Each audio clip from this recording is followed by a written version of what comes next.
단독주택을 꿈꾸시는 분들, 마당이 있고 아이들이 뛰어놀고 아침에 커피 한 잔을 마시면서 내가 원하는 집에서 사는 것. 저도 건축을 하는 사람으로서 단독주택의 매력은 정말 크다고 생각합니다. 그런데 오늘은 조금 다른 이야기를 해보겠습니다. 단독주택에 살면 안 되는 분들이 계세요. 정확하게 말하면 단독주택이 안 맞는 생활 방식을 가진 사람들입니다. 라이프 스타일이죠. 라이프 스타일이 단독주택에 안 맞으신 분들이 계세요. 그런데 여기서 중요한 게 하나 있습니다.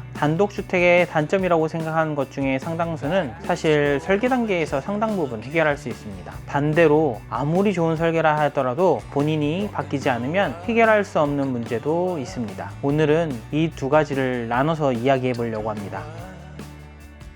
집을 관리하는 것이 너무 귀찮으신 분들, 단독주택을 아파트처럼 생각하면 가장 먼저 힘들어지는 부분입니다. 아파트는 복도 청소부터 외벽, 공용시설, 조경, 주차장, 각종 설비까지 상당 부분을 관리사무소가 담당합니다. 하지만 단독주택은 기본적으로 내 집의 관리 책임이 나에게 있습니다. 집이 커지면 커질수록 관리해야 할 것도 많아집니다. 그래서 나는 집에 돈 쓰는 건 좋은데 집을 관리하는 건 정말 싫어, 이런 분들이라면 단독주택을 신중하게 생각하셔야 됩니다. 여기에는 설계로 해결할 수 있는 부분들이 있습니다. 예를 들어 정원, 텃밭 욕심 부리지 마시고요. 처음에는 좀 작게 시작해 보세요. 설계 단계에서 최대한 작게 조성하고 외부의 수도나 전기는 추후 사용이 가능하도록 내부 쪽에다가 배치를 했다가 필요할 때는 외부로 가져갈 수 있는 형태를 띄시는 게 훨씬 더 좋습니다. 그리고 외벽과 지붕 또한 유지 관리가 편한 재료를 선택해서 유지하시는 게 훨씬 더 쉬울 겁니다. 관리하기 싫은 사람에게 관리하기 쉬운 집을 만들어주는 것, 이게 설계자의 역할이라고 생각합니다. 하지만 아무리 잘 설계를 해도 집을 관리해야 한다는 사실 자체가 없어지지는 않습니다. 그래서 이 부분은 설계가 70%, 건축주 30% 정도의 문제라고 볼 수 있습니다. 차를 타는 것이 너무 싫으신 분들, 이거 상당히 중요합니다. 단독주택에 좋은 땅을 찾다 보면 도심에서는 멀어지는 경우가 있습니다. 출퇴근, 아이들 하원, 마트, 병원, 외식, 심지어 배달까지, 음식까지도 자동차 의존도가 굉장히 높아집니다. 특히나 가족 구성원이 여러 명이면 차량 이동이 생활의 일부가 되는 경우가 많습니다. 그래서 나는 집 밖으로 나갈 때 자동차 타는 게 너무 싫어, 그리고 나는 운전이 좀 무서워, 이런 분들이라면 단독주택 위치를 굉장히 신중하게 선택하셔야 합니다. 이 문제는 설계보다는 땅의 문제입니다. 아무리 집을 잘 설계해도 집이 생활권에서 너무 멀리 떨어져 있다면 해결할 수 없습니다. 그래서 단독주택은 건축 설계보다도 토지 선택이 먼저입니다. 대중교통, 마트, 병원, 학교, 직장까지의 거리, 이걸 먼저 봐야 합니다. 그리고 설계 단계에선 차량 한 대가 아니라 가족 구성원 수의 생활 패턴에 맞는 주차 공간, 창고, 유모차, 자전거들을 보관할 수 있는 동선까지 같이 설계해야 합니다. 위치는 건축주가 선택하고 그 위치에 발생하는 불편은 설계자가 줄이는 겁니다. 벌레나 자연환경을 극도로 싫어하시는 분들, 이거 생각보다 굉장히 중요합니다. 단독주택은 자연이 들어옵니다. 그런데 자연이 들어온다는 것은 나비도 들어오고 새도 들어오고 때로는 벌레도 들어온다는 뜻입니다. 특히 마당과 녹지가 가까운 집은 아파트와 똑같은 수준의 환경을 기대하기 어렵습니다. 나는 벌레 한 마리만 나와도 너무 싫다, 이런 분들이라면 단독주택을 다시 한번 고민해 보셔야 되는 분들. 하지만 이건 역시 설계 단계에서 상당 부분 줄일 수 있습니다. 방충망, 현관 중문, 전실 배수 계획, 외부 조명 계획들을 통해서 벌레가 집 안으로 들어오는 것을 상당히 줄여볼 수 있습니다. 그리고 조경도 중요합니다. 무조건 나무를 많이 심는 것이 좋은 게 아닙니다. 관리하기 쉬운 식재와 위치를 선택하는 건 역시 설계의 일부입니다. 하지만 자연환경 자체를 싫어한다면 이건 설계로 해결할 수 없습니다. 단독주택 장점 자체가 단점이 될 수 있기 때문이지요. 이웃과의 관계를 전혀 신경 쓰시지 않으신 분들, 단독주택이면 내 땅이니까 내가 하고 싶은 대로 하면 되는 거 아닌가? 그렇지 않습니다. 단독주택도 결국 동네 안에 있거든요.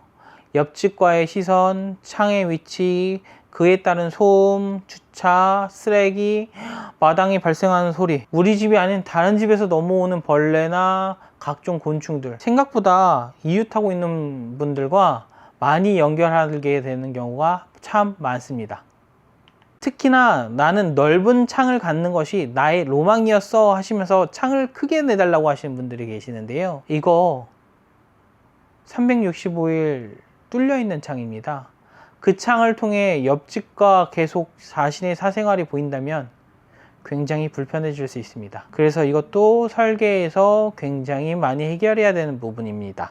창의 방향을 조정하고 시선을 차단하기 위한 벽이나 식재를 계획하고 테라스의 위치를 조정하고 주차와 현관의 동선을 분리하기도 하면서 모든 것들을 아우르는 설계가 이루어져야 좋은 주택입니다. 내가 밖을 보는 것뿐만 아니라 옆집에서도 나를 어떻게 보는지도 설계하셔야 됩니다.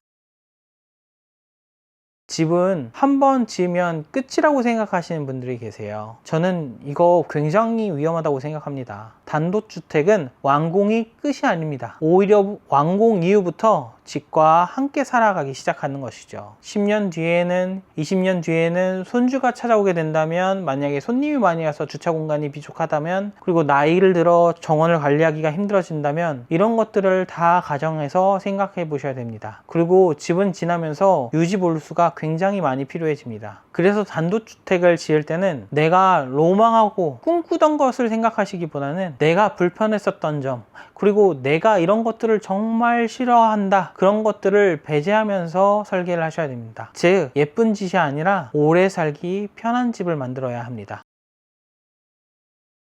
제가 생각하는 단독주택을 살면 안 되시는 분들은 단순히 벌레를 싫어하거나 차를 싫어하는 분들, 또는 내가 게을러서 단독주택을 다 관리하기 어려운 분들, 이런 분들이 아닙니다. 진짜 단독주택과 맞지 않는 분들은 자신의 생활 방식을 전혀 바꾸지 않으시고 집이 자신의 생활에 맞춰주기만 기대하는 분들입니다.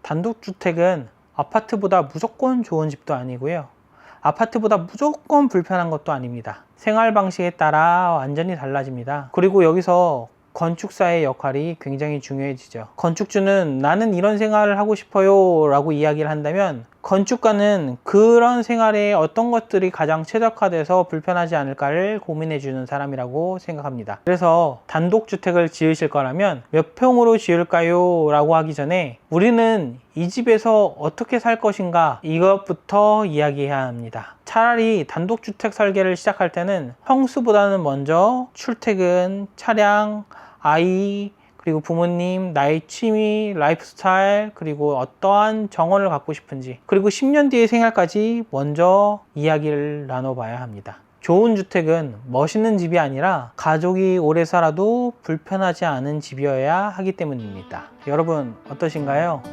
나는 단독주택에선 절대 못 살 것 같아, 혹은 나 단독주택이 정말 잘 맞을 것 같아, 이런 생각이 드시나요? 다음 영상에서는 단독주택을 지을 때 건축가에게 반드시 물어봐야 되는 질문 리스트에 대해서 이야기해 보겠습니다. 감사합니다.